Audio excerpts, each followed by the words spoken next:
you might recall a story from Barack Obama's campaign trail in 2007. He'd been asked by a senator to go and visit their patch in South Carolina.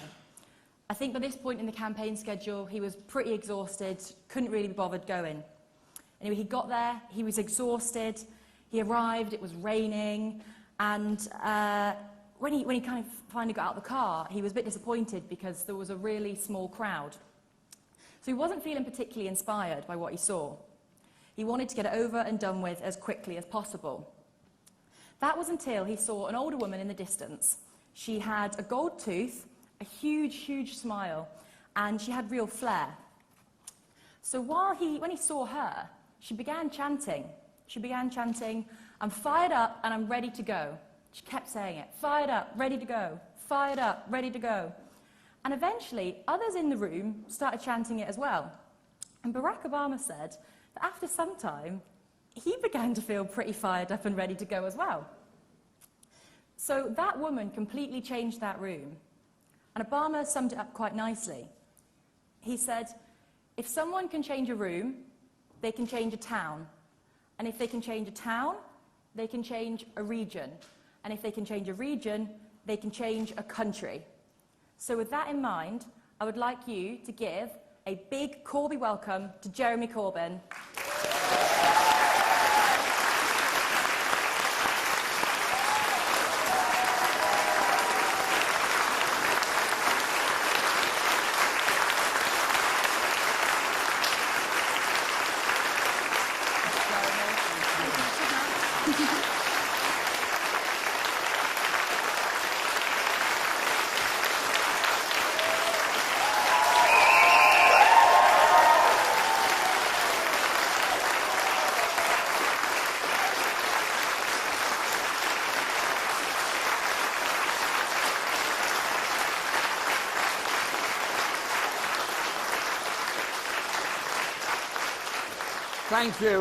Thank you all for being here this morning, and thank you, Beth, for that introduction, because you are a very powerful voice for the people of Corby, and we need your voice in Parliament to represent the people of Corby, and that is going to happen.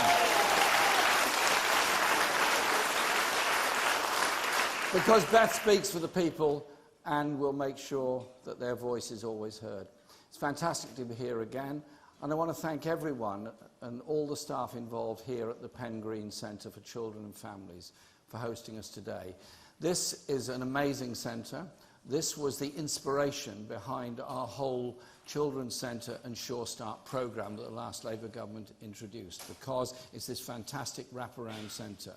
I'm sad at the funding cuts that it's had to endure, but I'm so proud to be here and support this centre and the great work that it's done. Indeed, I met a former member of the staff when I stepped off the train this morning at Corby, who said she was so proud to have worked in this place. So, to Penn Green, thank you very much for all you do.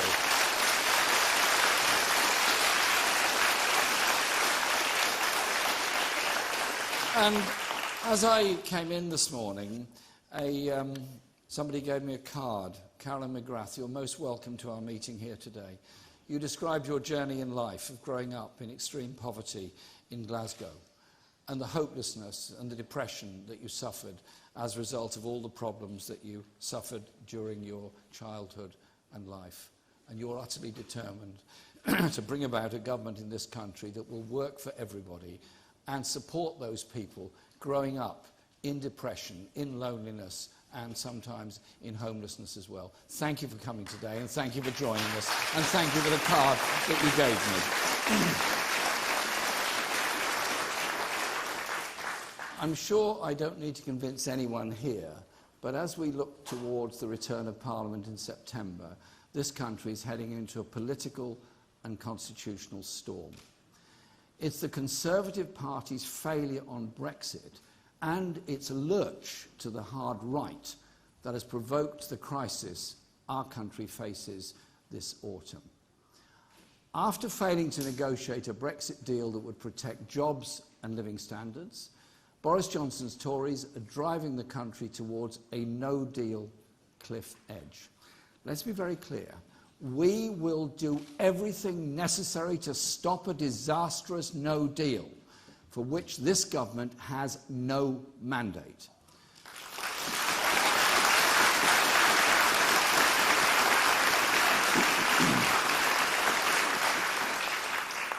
The government wants to use no deal to create a tax haven for the super rich on the shores of Europe and sign a sweetheart trade deal with Donald Trump. Not so much a no-deal Brexit, more a Trump deal Brexit.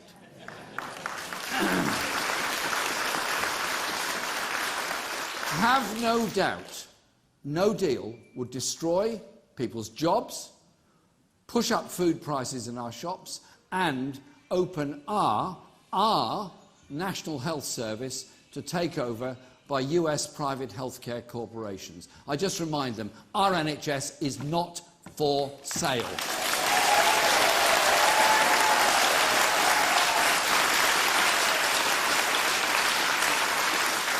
But that seems to be a price that Boris Johnson is willing to pay, because it won't be him or the wealthy people that run the Tory party paying for it. It will be you. It will be us. It will be our people.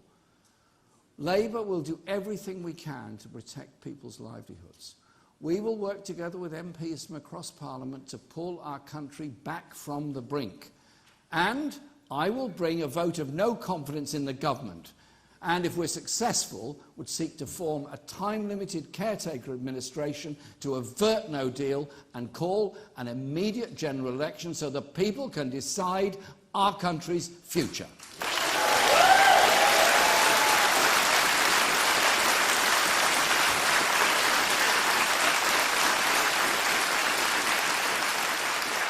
If MPs are serious about stopping a no-deal crash-out, then they will vote down this reckless government, and it falls to the leader of the opposition to make sure no deal does not happen and the people decide their own future. That is our responsibility, and we gladly accept that responsibility and will carry it out in Parliament. Yeah. Labour believes the decision on how to resolve the Brexit crisis must go back to the people. And if there is a general election this autumn, Labour will commit to holding a public vote to give voters the final say with credible options on both sides, including the option to remain.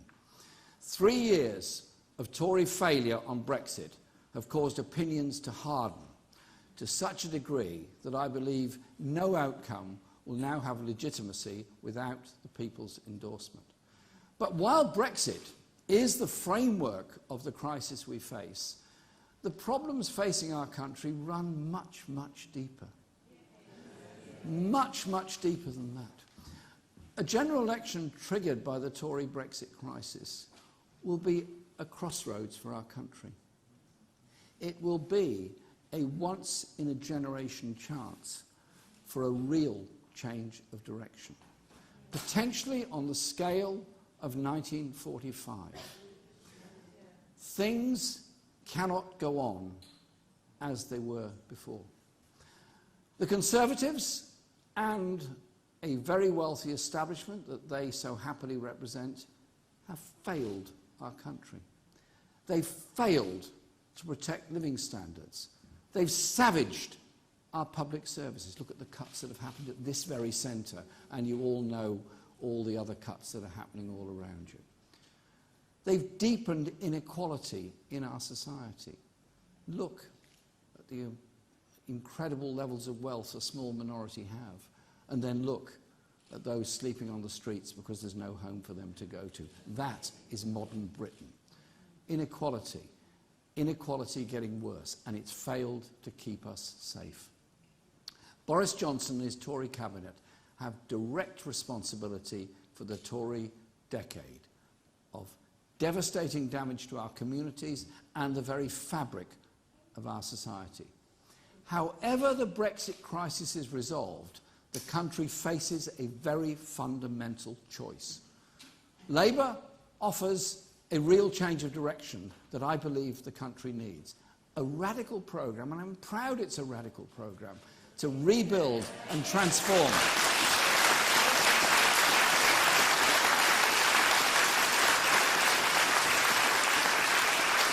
And that radical programme will rebuild and transform communities and public services to invest in green jobs and high-tech industries of the future, and to take action to tackle inequality and action to tackle the climate crisis that we all face. The Tories have lurched to the hard right. Johnson is Britain's Trump, as the US President himself declared, so it must be true. It cannot be said to be fake news. Fake populism and phony outsiders funded by hedge funds and bankers committed to protecting the vested interests of the richest and the elites, whilst at the same time, bizarrely, posing as some kind of anti-establishment movement. The Tories cannot be trusted to deliver on their quick-fix promises, because their first priority, which has now been revealed, is tax cuts for the biggest corporations and the richest people in this country. You can't have it both ways. You can't be cutting tax for the very richest and then somehow assuming the money's going to be there to pay for the services for everybody else. We are very clear that we are prepared to raise tax for the very richest and the biggest corporations in order to rebalance our economy and our society and reduce the levels of inequality in Britain.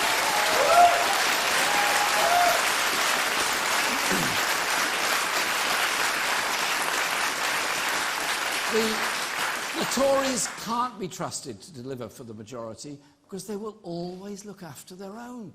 They've got form on this. Goes back a long way. Goes back centuries. Instead of fixing a failed system, they will turbocharge inequalities and insecurities and, of course, with that, climate destruction.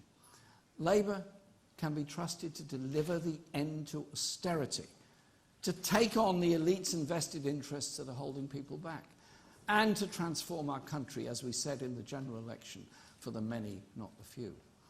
And we can be trusted to take radical steps necessary to protect our environment, provide hope, decent jobs, secure homes, opportunity for every nation and region to build a fairer country that works for all. Our country's been held back for too long by an establishment that the Tories represent. But together, we can take our future in our own hands and tackle the great challenges facing our country alongside Brexit. Inequality and an economy run for the richest, public services that have been stripped back and sold off, and the climate emergency threatening our children's future. Inequality holds us all back. It means the talent of millions of people is squandered. We don't have to be a country of food banks and rough sleepers at one end, while the super rich dodge taxes at the other.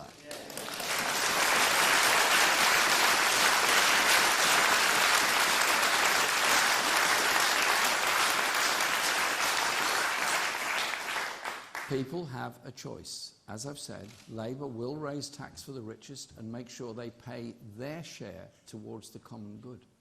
The Tories will cut tax for the richest. Labour will require the big multinational corporations to actually pay the tax they owe in this country. Tories will cut tax for big corporations. It's Labour that will get more money in your pocket rather than line the pockets of multi-millionaires. We'll introduce a real living wage of £10 an hour, including for young people who deserve equal pay for the equal work and contribution that they make to our society.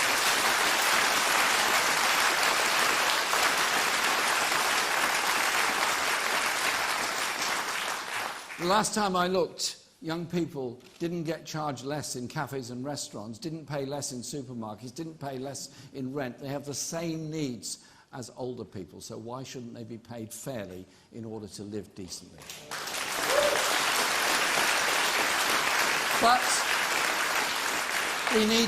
But we do need to go further. The problem with an unfair economy isn't just the imbalance of wealth, it's the imbalance of power. So we'll give working people more power to win better wages and have security at work. So we'll put workers on company boards and give the workforce a 10% stake in large companies, paying a dividend of as much as £500 a year to each employee. And Labour won't tell people they have to work until they're 75.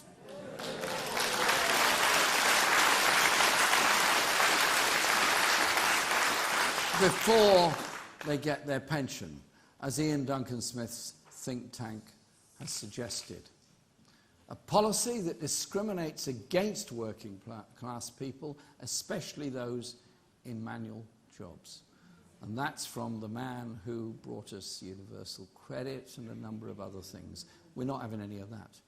It's past time that we rewrote the rules of the economy to shift wealth and power from the small elite at the top to the hands of the majority. And that principle of empowering people doesn't just apply to the workforce.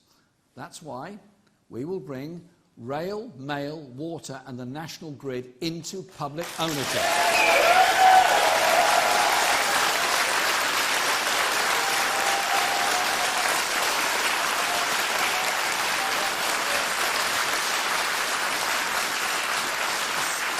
So that the essential utilities people rely on are run by and for the public, not the shareholders. And we'll give tenants more power and security, including controlling rents, so dodgy landlords can't rip them off. The insecurity of living in the private rented sector must be brought to an end. Many people suffer terrible stress because they don't know how long they'll be able to remain in the flat or house that they're renting. And when we talk about inequality, we aren't only talking about economics.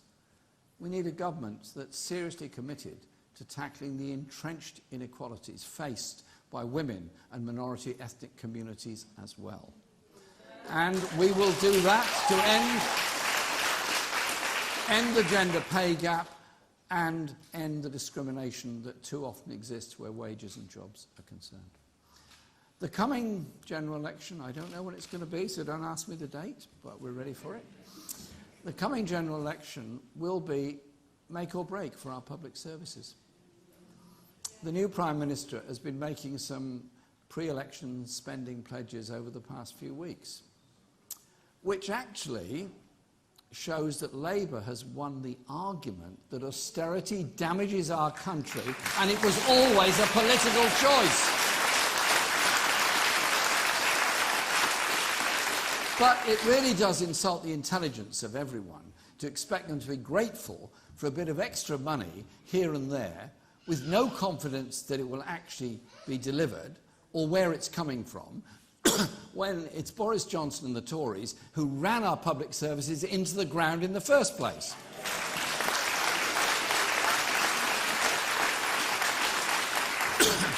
And the arbitrary nature of the announcements made shows no understanding whatsoever of the depth of the problem facing the whole of our country.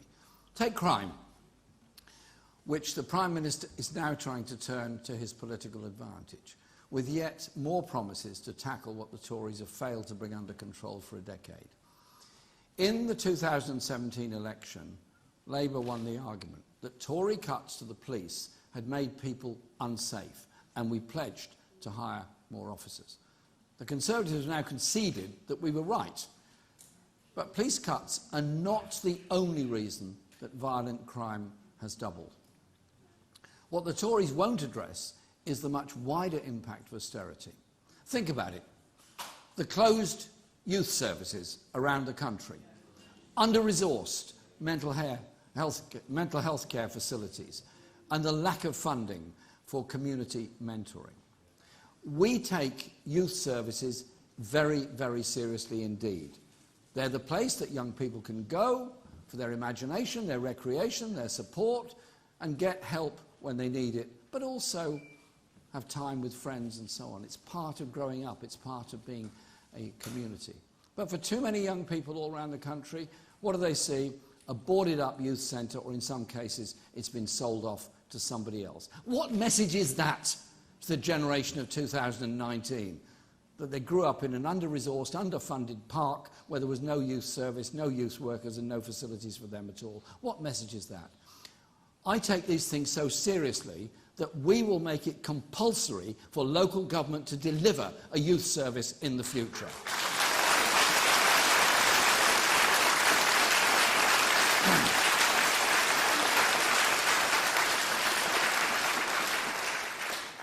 And we know the direct impact that rhetoric around immigration, crime and stop and search can have on the lives of those from minority communities. So Labour will rebuild our public services because we understand they are the glue that binds a society together. We'll restore pride in our National Health Service by funding it properly and end the sell-offs and privatisation that have come from the Tory and Lib Dem-inspired Health and Social Care Act.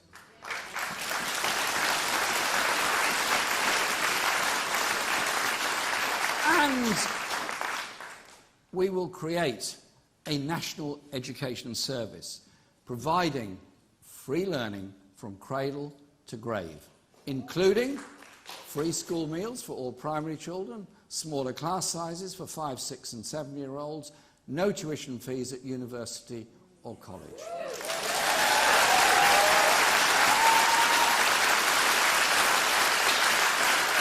And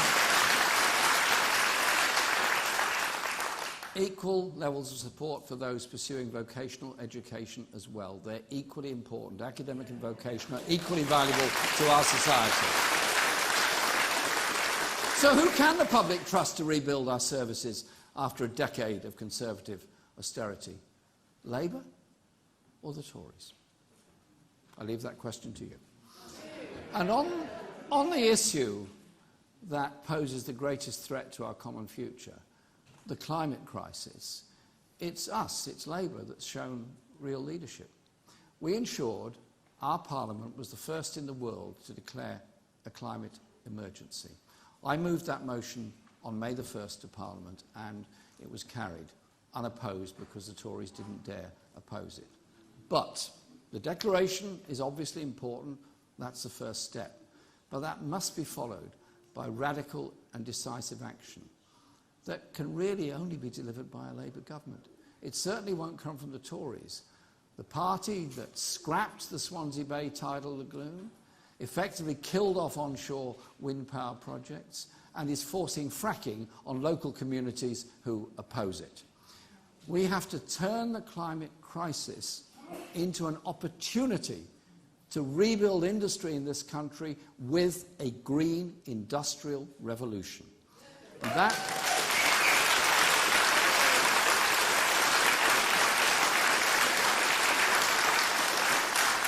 that green industrial revolution will create 400,000 well-paid, high-skilled jobs in renewable energy and green technology, particularly in parts of the country that have never recovered from the decimation of our industrial base by Thatcher's government. Places like here in Corbyn, where the closure of the steelworks cost thousands and thousands of jobs, and there are many other towns and cities around the country that suffered to the same extent because of that headlong rush to closure and privatisation by the Thatcher government of the 1980s. Imagine if the Derbyshire and Yorkshire coalfields that once powered the nation became the new centres for green energy generation, or if towns that used to build railway locomotives and railway carriages built the next generation of high-speed electric trains. Just imagine how it would feel for those communities to once again be the beating heart of our economy whilst reducing our greenhouse gas emissions and giving our young people a real future. The future is within our grasp. But I ask again, who do you trust to act on the climate emergency? Labour or the Tories, led by the current Prime Minister? We cannot afford more of the same, but even worse. The future could be fantastic. New technologies have the power to liberate us and help tackle the climate emergency. But for too many people, the future is frightening. Young people, uncertain what their future is, where they're going to live, what job they'll get, what training they'll get. Because the technological revolution that's happening around us has been used instead to benefit the wealthy while driving down pay and security for millions of other people. The next Labour government will take on those who really run our country, the bankers, the tax dodgers and the big polluters, so that the real wealth creators, the people of this country, can have the services, jobs and futures that they deserve. Because when Labour wins, we all win. The nurse wins, the pensioner wins, the student wins, the office worker wins, the engineer wins. We all win. The chaos and dislocation of a no-deal Brexit is real, very real and threatening, as the government's leaked Operation Yellowhammer dossier makes clear. It makes it very clear, crystal clear, how bad things will get if there's a no-deal exit on the 31st of October. That's why we will do everything we can to stop it. Then, after years of elite-driven austerity and neglect, we'll recharge our politics with a massive injection of democracy. Democracy brings health, brings justice, brings hope.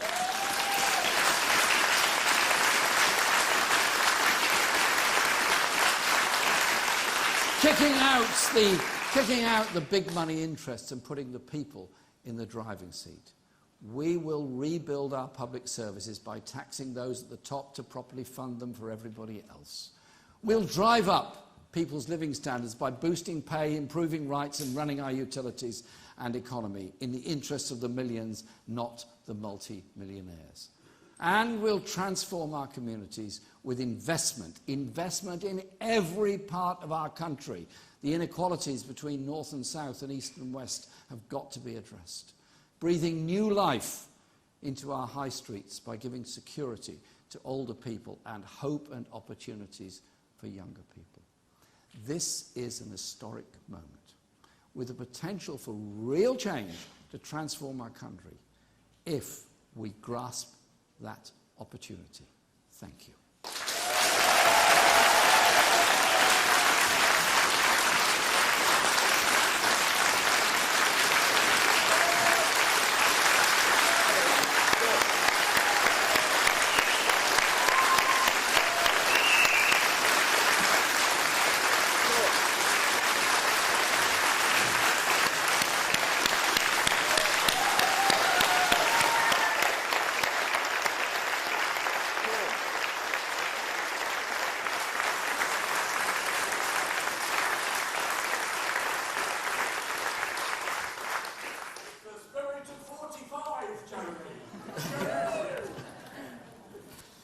I wasn't even born then.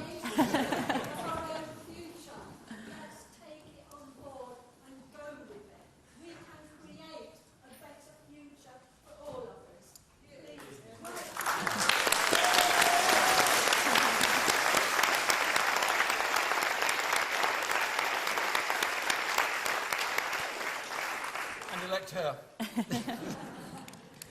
Just want to say a huge thank you for that, Jeremy. I'm sure everyone will agree that was absolutely fantastic, and it's the sort of inspiration we really need at the moment with this, Tory austerity and Boris Johnson as our Prime Minister. So that really showed how different things could be. So I think there is a choice, Yeah, it's definitely a very clear choice as well. So I think now we're going to move to questions. I think firstly from the press, and then we'll move and take some from members. So if we take them in threes. Yep. Andy Bell, 5 News.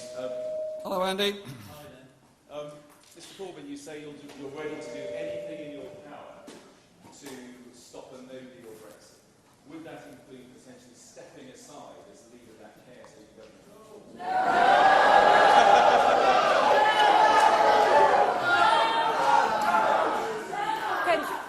Can I just remind you... Let Andy ask his question. He's a nice fella, it's all right. Would that potentially include stepping aside as leader of that caretaker government you talked about, if that was the way to get the necessary votes to stop the no-deal Brexit? Can I remind the audience? No, sorry, just to let be him ask a polite? question. Okay. Yeah. Not the press, or Boris Johnson, or Joe Swanson.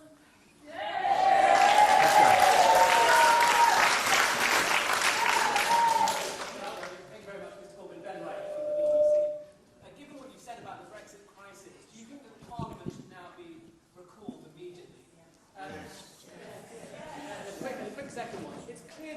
not have the cross-party support in Parliament to be a caretaker Prime Minister.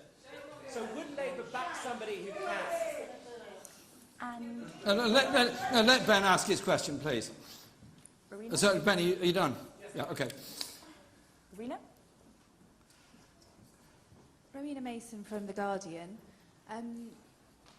If you have a second referendum as your policy going into a general election, is it possible that the Labour Party itself could take a neutral position and allow members of the shadow cabinet and party officials and MPs to campaign on either side of that, either for a Labour-supported Brexit deal or to remain? Thank you. And then we'll do a next set of three in a few minutes.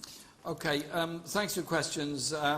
Andy, yes, we will do everything to stop a no-deal Brexit. I am the leader of the opposition, the leader of the Labour Party. All the constitutional precedents are, when a government collapses, it's the leader of the opposition that takes over. There seems to be an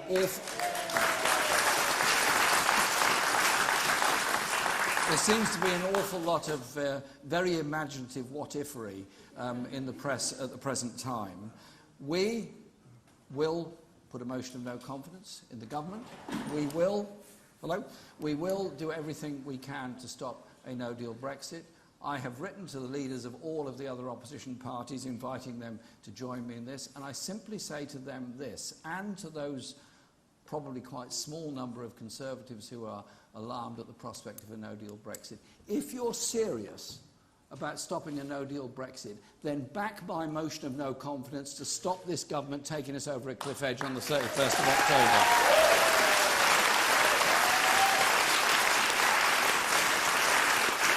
And Ben, thanks for your question. I mean, I think there is support for preventing this country going into a no-deal Brexit, as the response to the Yellowhammer document that was leaked yesterday indicates. Do we support the recall of Parliament? Yes, indeed. I've made that very clear. We do support the recall of Parliament in order to prevent the Prime Minister having some kind of manoeuvre to take us out on the 31st of October without any further discussion in Parliament. I've made that absolutely clear. And the reply I gave to Andy is quite simply this. I say to all those that want to prevent no deal, get on board with us to make sure it doesn't happen. We've also made it clear that in a general election, we'll put forward the opportunity for the people of this country to have the final say. This isn't a rerun of 2016. This is simply saying that the people of this country should make the final decision. If it's no deal versus Remain, then obviously John McDonnell and others have made it very clear we'd support Remain. If there is an opportunity for some other option to be put, then that would be put. I want to bring people together. All I've been trying to do ever since the referendum is to say there has to be an understanding of why particular communities around the country voted leave, because they'd seen no investment, they'd seen no jobs, they'd seen no improvement in their livelihoods or living standards for a very long time, and they felt very, very angry. What we offer is to transform our society and our economy, and I'm utterly convinced that the no-deal Brexit that Boris Johnson is proposing is actually straight into the hands of Donald Trump and the kind of economy that he will put forward. So Labour will make sure that people have the final say and the final choice. I want us to be a prosperous, inclusive, outward-looking society. I do not believe becoming a trade envoy for Donald Trump and everything that he puts forward will do anything other than damage the living standards of people in this country, damage our public services, and ultimately be actually very damaging to our economic opportunities as a whole. In case Boris Johnson hasn't noticed it, Donald Trump does follow very closely an America First policy. He has done nothing to promote goodwill, support or good trade with any other country. It's all about America First. I don't want to go down that road. I want us to have serious trading relationships with Europe, which is after all our biggest market. But above all, I want the opportunity for a Labour government to transform the life chances and livelihoods of people all across this country. That is what will bring people together.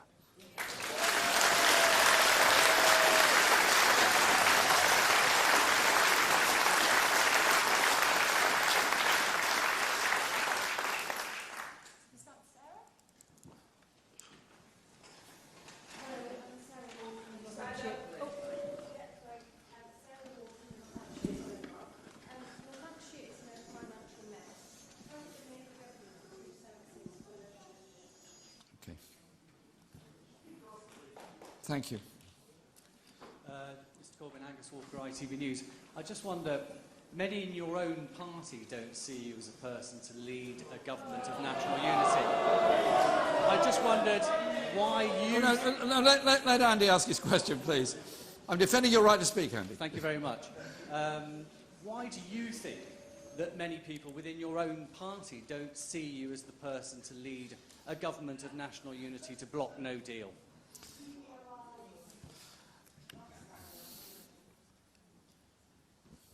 Sam Coates, Sky News. Mr Corbyn, this morning your own Shadow Chancellor, John McDonnell, said that in the event of another referendum, he would campaign and vote to remain. Do you agree with him 100% on that?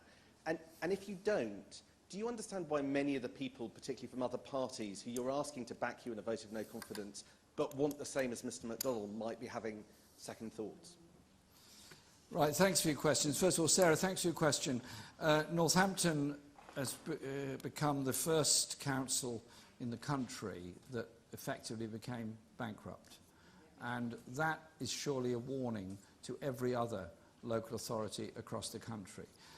Those councils that have worked very hard to try to manage the cuts that have been imposed on them by the government have often been very creative and very imaginative and managed to struggle to keep services together. Many people have lost their jobs in local government through redundancies, and many who work in local government and other public services effectively end up doing 2 or 3 jobs. Those that in social care and many other services work incredibly hard. And I think we should say thank you to all those working in the public sector for keeping the services going.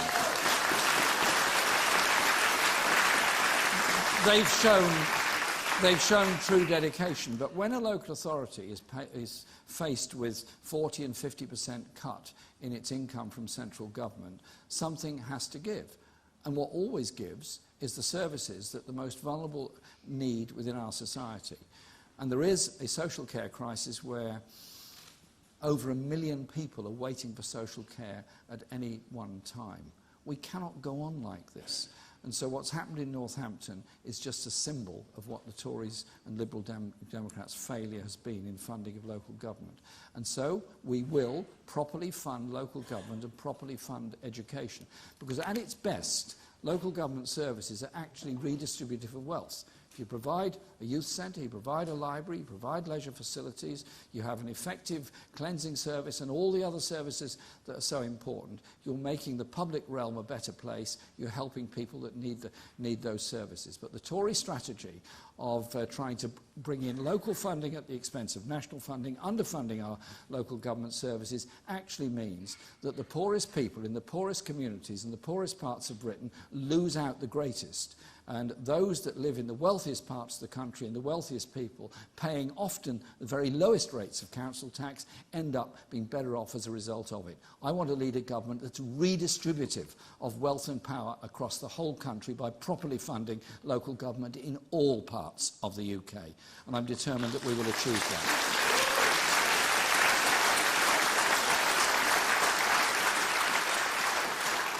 The point you make about people in the Labour Party and myself, all I'd say is this. Our party is a very big party. It's a democratic party. We had a leadership election in 2015, and rather surprisingly to everyone in the mainstream media, I was elected leader of the party, and I'm very proud to have been elected leader.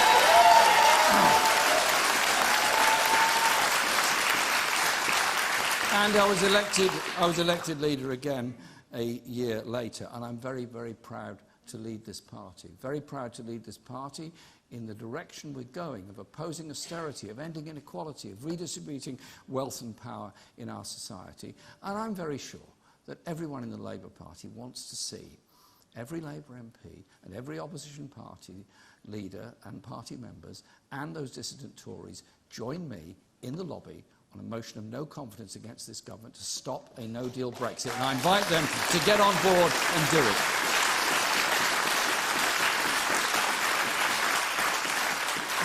John McDonnell gave his personal view this morning. The issue is that we will do everything we can to stop a no-deal Brexit, and I've made it very clear that in accordance with the democratic decision taken at our conference last year, an incoming Labour government will facilitate a referendum where everyone will have the choice between a deal or remaining in the European Union. But the real issue is, of course, that in the immediate future, but the longer-term issue is what I outlined in my speech. It is about the kind of society we want to be. I want to be a society that's prosperous, that's inclusive, that's humane, that's decent, that's outward-looking, that above all ends the horror of inequality and poverty that exists in modern Britain. Should it be really possible to do this? Yeah. Is it right that children go to school hungry? Is it right head teachers have to raise money in order to keep the school going? Is it right the stress that housing officers and others are put under when they have to say no to everybody that turns up wanting a place to live because there are none being built? Or can we instead invest in the future, invest in education, invest in good quality jobs and reduce the grotesque levels of inequality in our society? I want to be proud to lead a Labour government that achieves those things. When the UN produces a report that says millions of people in the fifth richest country in the world are living in poverty and it's getting worse, if that came out under a Labour government, every media outlet in the land would be condemning us, and they would be right. Where's the voice against the Tories for doing that?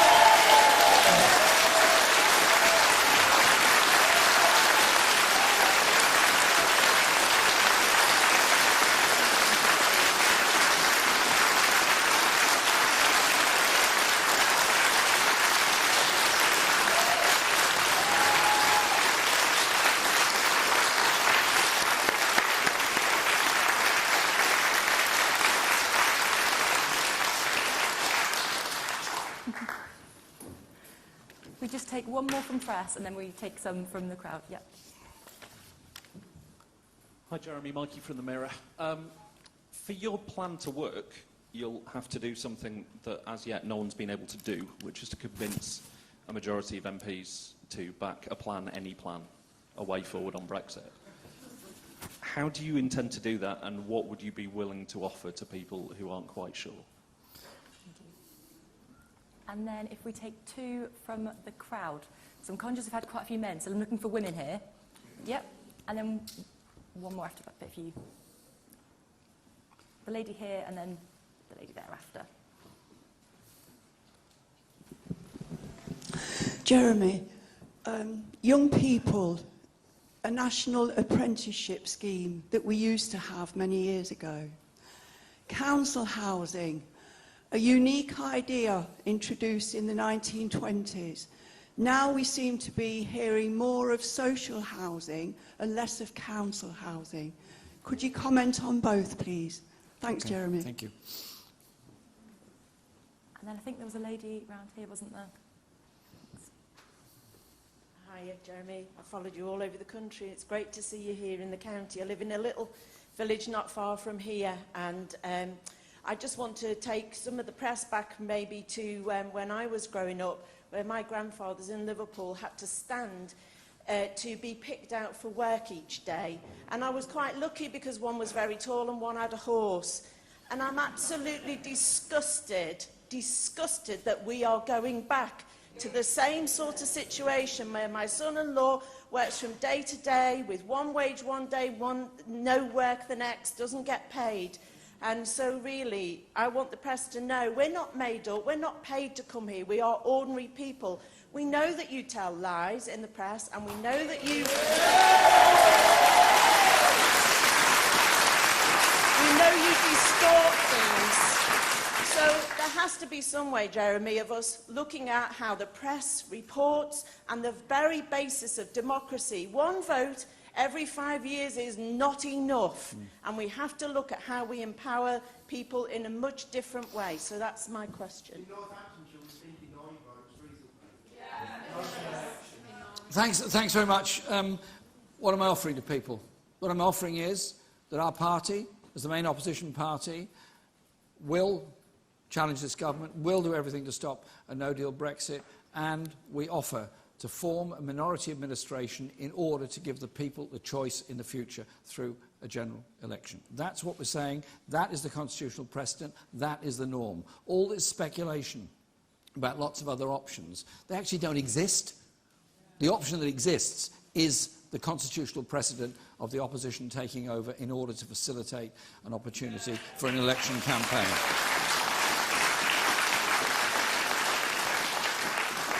On the other two questions that were raised about young people and apprenticeships and housing, thanks very much for your question. First of all, young people, I think, get a very bad press and get a really hard time in many ways. Go to college, go to university, end up with £50,000 worth of debt and no guarantee of a job at the end of it. Some cases, apprenticeships are absolutely brilliant and superb. Sometimes they're not. But our education system is, in my view, overstreamed and over-competitive, and too many young people have been excluded from school that then end up in all kinds of difficulties and underachieve in the rest of life. And that is because many schools are underfunded, teaching assistants no longer there, the support services are no longer there, and the after-school activities that my generation knew of all the time often simply don't exist because the teachers don't have the time and there's no extra resources available for doing it. We're shortchanging a whole generation, which is why we want to properly fund education and why I'm determined that we'll also have a pupil arts premium to ensure that all young people get the chance to learn music, theatre, dance and their imagination, which actually helps them in lots of other ways in university. And so the National Education Service will be tasked with ensuring proper funding of our education system, but will also be tasked with ensuring that the apprenticeship system works effectively, that apprentices are properly paid and not exploited, and that it leads to good quality qualifications. And that we look again at the way much of our teaching is done in schools, so those functional motor skills of young people are also developed in school, because clearly if you're going to be an engineer, you need to know how things work. It's best to start very, very young with all of that, so we all understand the importance of science and technology as well as creativity within our lives. And our National Education Service, I want to be the great legacy of the next Labour government in the same way the NHS was the legacy of the 1945 to 51 Labour government. On the point you raised about housing, thank you for raising that. I represent an inner city constituency where probably more than a third of the people I represent live in the private rented sector with all the insecurities that go with it.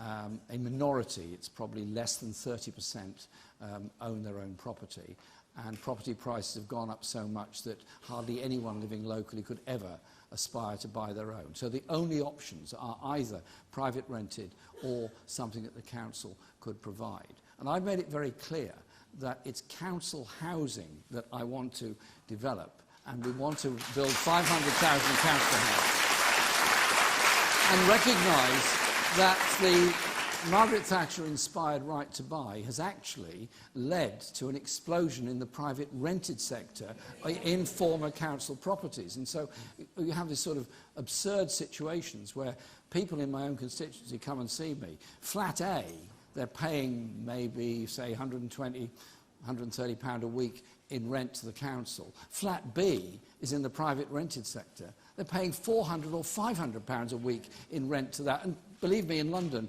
those are the kind of rents that are charged. The principle is simply wrong. We have to invest in council housing of good quality, and it also ensure that those living in the private rented sector do have security of tenure, do have energy-efficient properties, because that is actually very, very important as well, and that we will legislate to achieve all of that. The points, the last question was about your family growing up in Liverpool and the appalling ways in which the docks recruited people to work, where the potential dock workers would line up outside the docks every morning and be selected for work. Quelle surprise, those that were known to be active in the union were never selected to work. those that looked as though they weren't as strong as the person next to them, never got a job and so on. Unbelievable sort of cattle market philosophy on giving people employment. The same thing happened in the London docks, the same thing happened in the building industry in London, Birmingham and all over this country. And after campaigns by unions and many others, we got the National Dock Labour Scheme, we got better employment practices through Labour government's legislation over many decades. Much of that has now been wiped away. And the 0 hours contract are really the same thing in a different format, where you get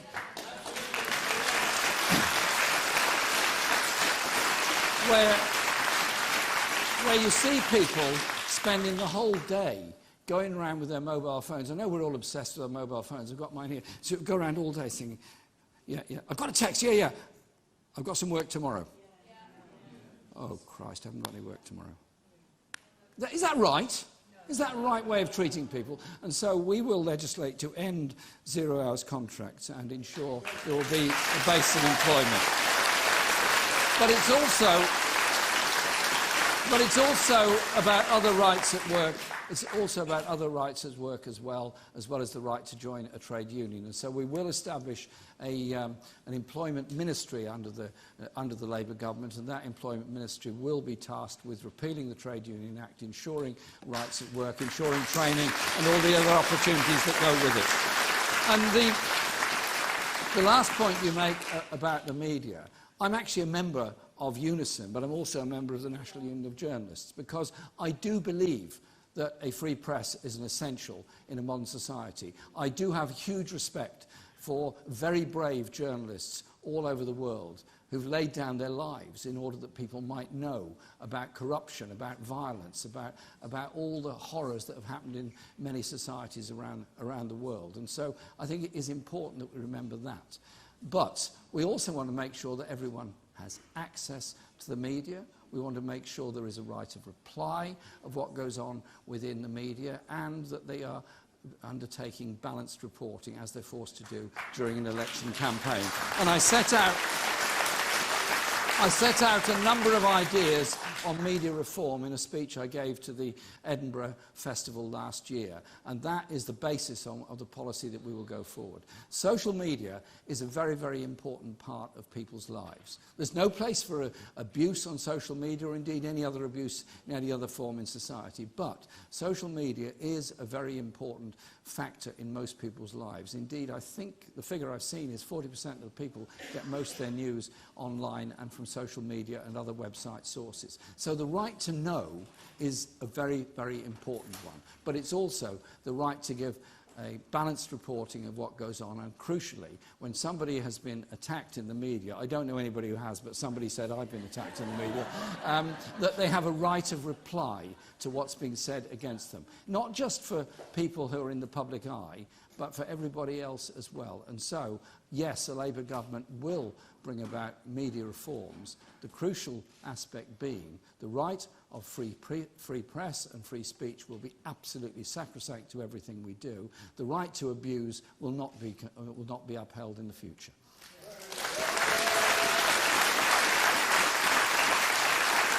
And could I just finally say that change in society comes about because people want it and people campaign for it.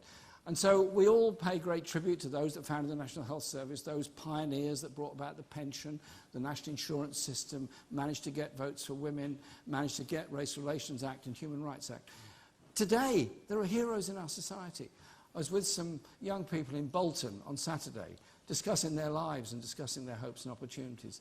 Very inspiring young man who was organising people to work in Deliveroo and other delivery companies to get them in a union, to get them rights at work. It's those people that work day in and day out for the social justice for all of us and the good of all of us. They're the people that are the bedrock of our movement, and they're the people that will bring about the decent society that we all crave. Thank you.